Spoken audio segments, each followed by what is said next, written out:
The waters around this part of the Gulf Coast are loaded with unexpected surprises.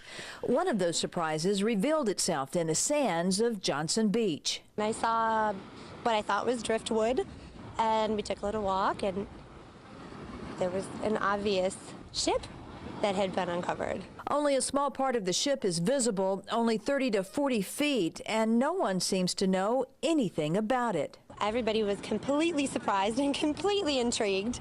It's fascinating, though, because the thing I love about this area is there's history here. The same surf that uncovered the wreck is beginning to hide it again. Sunday. When it was very stormy, I saw it first here. We saw this and so we saw it's a ship. The fear is that whatever this ship is may not be here long. Once sightseers find it, they may take it away, piece by piece. Don't mess with it. Look at it all you want.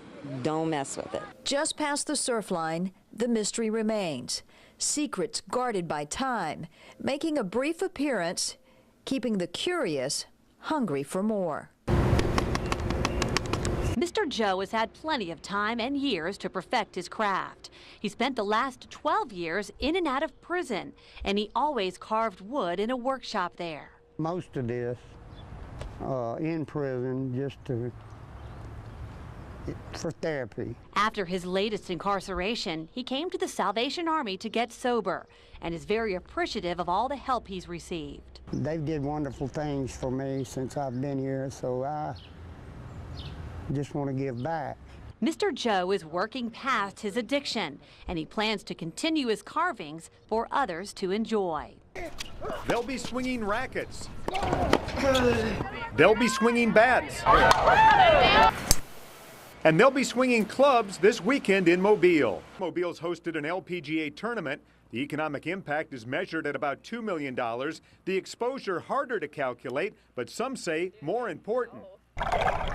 On one end of the line, a 226-pound swordfish. We're gonna need a bigger boat, Captain. At the other end, a 125-pound, 8 months pregnant mother-to-be. I heard one of the rods, start the clicker going off the drag, start taking drag, and started making noise and getting up, and next thing I know, a little bit's got the rod and in the chair, ready to roll. Looked at one of the guys, I said, this is not, they supposed to fight a lot? And they're like, well, sometimes, it just depends. And, he comes up and I could see him shimmer because, we had the lights on and I could see just the shimmer of his body.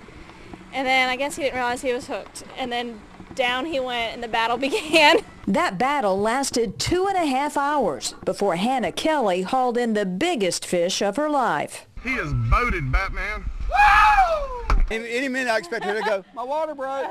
8 months pregnant, that's what I'm talking about. Underwater, they're beautiful. Moon jellies, as big as basketballs, floating through their world in what looks like a ballet. Here, they're just part of the scenery, not threatening at all. But they are just about everywhere you look. Jellyfish are everywhere. I've never seen so many jellyfish in my life, and I'm terrified of them, honestly. The size alone of these jellyfish, these moon jellies, will intimidate you, and they are pretty big. They say they won't sting you, and if you know how to pick them up, and they do sting just a little bit.